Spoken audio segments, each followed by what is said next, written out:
महिला डॉक्टर आत्महत्या प्रकरणामध्ये मी दुपारी पत्रकार परिषद घेतली आणि त्यानंतर रणजितसिंह नाईक निंबाळकर यांच्या मदतीसाठी अख्खी वकिलांची फौज उभी राहिली.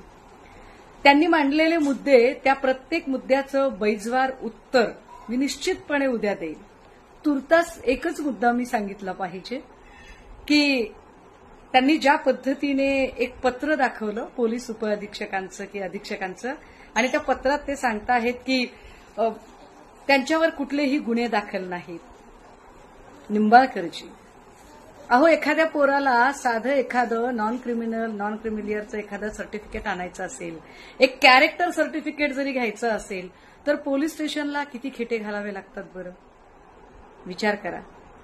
मी 1:30 वाजता पत्रकार परिषद घेतली आणि 5 वाजता तुमच्या हातामध्ये पोलीस उपअधीक्षकांनी दिलेलं पत्र आहे की निंबाळकरांवर कुठलेही गुन्हे दाखल नाहीत किंवा निंबाळकरांनी कुठलेही गुन्हे दाखल केलेले नाहीत.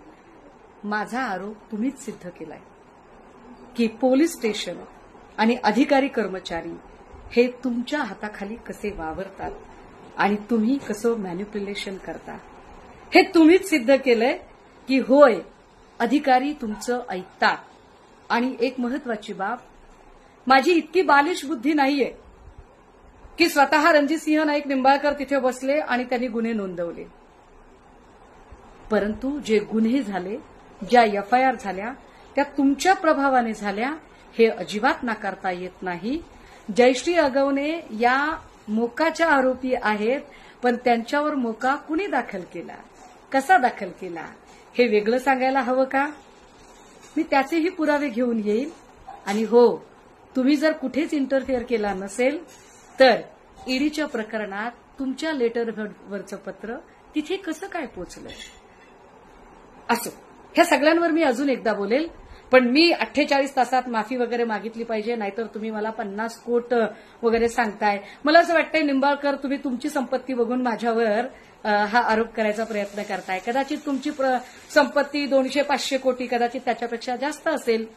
मी सडाफटिंग माणूस आहे, तशीच कधी वेळ आली तर मला तुमच्याकडूनच व्याजाने आणि उसने घ्यावे लागतील आणि काही करावं लागेल.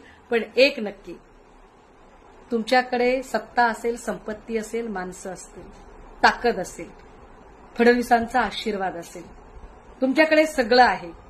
पण माझ्याकडे एक गोष्ट आहे जी तुमच्याकडे नाही, खंबीरपणे सत्याला सामोरी जायची आणि कुठल्याही संकटात न डगमगता, शब्द न फिरवता आपल्या शब्दावर ठाम राहण्याची. त्यामुळे निंबाळकरजी, तुमच्या प्रत्येक आक्षेपाला मी कायदेशीर उत्तर देत, मी कायदेशीर लढायला तयार असेल. मी माफी मागणाऱ्यांच्या परंपरेतली नाही. थँक्यू.